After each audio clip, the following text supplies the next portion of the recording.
Welcome to Playfully Orange, our conversations about arts and culture here in Central Florida. My guest today is Channarong Buapim. Welcome, Chan. Hey, how are you? Good. How are you?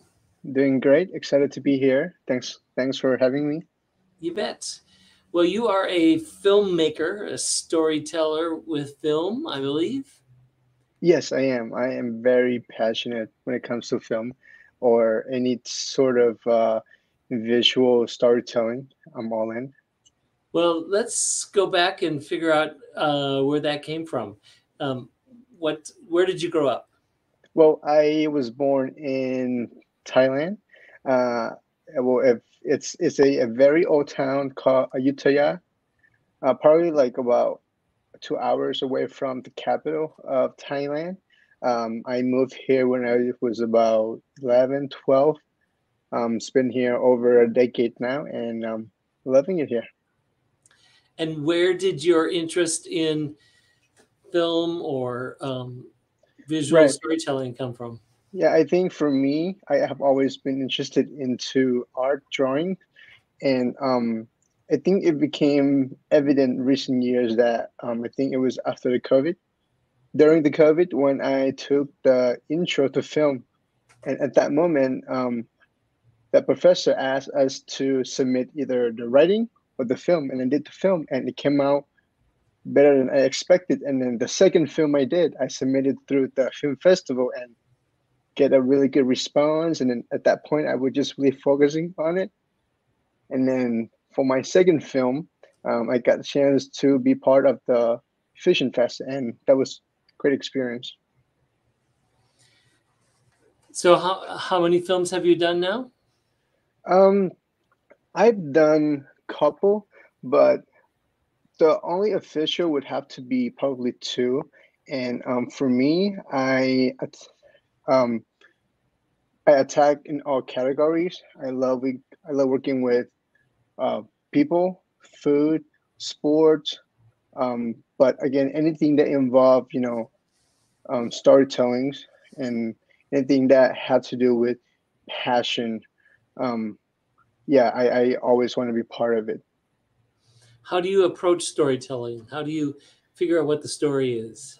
I think part of it is getting to be very comfortable with the the storyteller of that owner of the story, and get to emphasize them, understand their perspective, and I think that with that, um, helps me to find a way for me to tell the stories.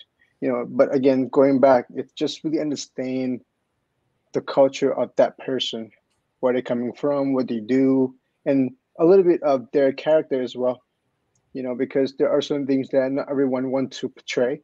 So my job is to make sure that came out the way they also want to be put out. You know, yeah. And when you came to the United States, was it to Central Florida? It was mainly here. I came here. Oh, so my grandfather actually came here before, and he wanted most of our family to be here, and I got a chance to be here because of my mother. Um, and at that point on, I was very close to her, and yeah, And what would you say is the story that needs to be told about Central Florida? the story that need to be told about Central Florida, I say that so for me, being involved in the Fusion Fest was a kind of like very it's kind of opened my eyes a little bit of how much of diversity there are here in Orlando. Surprisingly, there's so much more than I thought there would be. Um, there's so many interesting things. I think that the most interesting out of all it's how much diversity there are here in Orlando, and how much it becomes such a big thing to our community, and more people getting involved. And yeah, Do you go to see movies a lot? Do you like fictional stories? I like a lot of older film. I like. Are you familiar with Wong Kar-wai? I'm not. No. It's a very old Hong Kong um, director, and he produced one of those very real, intense storytelling. That's it's more so like a traditional film. Um, doesn't really require any like CG or VFX. It's just pure good acting and storytelling and good cinematography involved. And I think those are kind of film that I'm more hooked on. And another film I should also mention. Have you heard of Chinatown? It was a film by Jack Nicholson. Hmm. That was a really good film. I was hooked and amazing soundtrack. Yeah. Okay. Yeah, I think for me, it's just not the visual itself or the story. It's a combination of everything. The sense of, I don't know, dress code, um, music, style, everything that make it so compelling than just the story or the camera technique itself. It's everything that it's in that environment and Hmm. within that culture. It's what What makes the story so great. Yeah. What are musical influences in your life? Can you say one more time? What music do you listen to? Oh, I like Sade a lot. Yeah, I love Sade. I like Nora Jones. I like Marvin Gaye, And Curtis Mayfield. I like it all. I love the Western. The Western, I feel like it's very universal because of the language, I believe. I mean, it can be I can be biased, but because yeah, it's just so universal, and I feel like much more people can relate it to. I also listen to a lot of like Spanish music as well.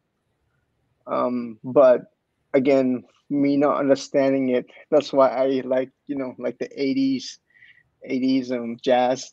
Yeah, and yeah, it was great. Yeah. do you think of soundtrack when you're filming? Actually, I feel like if I get the choice to do any film, um I would probably most likely go along with it, when it comes down to creating image. I always make sure that along the way I have a vision of hearing the things I want to be included inside the film, and that just give a film another. um it's like you going to the restaurant, the food tastes better when the environment it's you know accommodate your needs. It's kind of like that. All right. Yeah. And you said you like costumes, or you said dress code. Um, do you like period Oh, you mean like what do you mean, like the certain. clothing? The costumes for the people that are wearing uh, whatever they're wearing in your film. um for me, well, for me it was just more so just like fashion in general. um yeah, I think, and I'm very open-minded to any types of or any culture at all when it comes to fashion. But if it's as long as well put it, it's well represented. um yeah. All right. And can you tell us about the film that you made for Fusion Fest? Okay, so with that film, I did the film for Charlie and Gary. They're both sweet couple. It was a more so a short story in a very quick sum up of their mentality towards building the community in Orlando. Um, I know that in the objective of that film, I was supposed to tell the whole story, but because it was the time frame wasn't really accommodated. I would just try my best to really share more of their thinking and their vision. and how much they care for what they're doing, how much they love what they're doing now. And it's very short, very quick, and how could I say it's you make you want to find out more actually watching that film, like what's going on, is there more, and you're gonna feel like it go too fast. Great. Yeah. Well, Yeah. we're glad that you're here and that you're invested in telling stories and ones that you have a passion about. So thank you for joining us today on this issue of Playfully Orange. Thank you so much, Terry. And thank you all for watching this issue. Keep on. We'll be talking more about arts and culture with different folks throughout the year. Bye.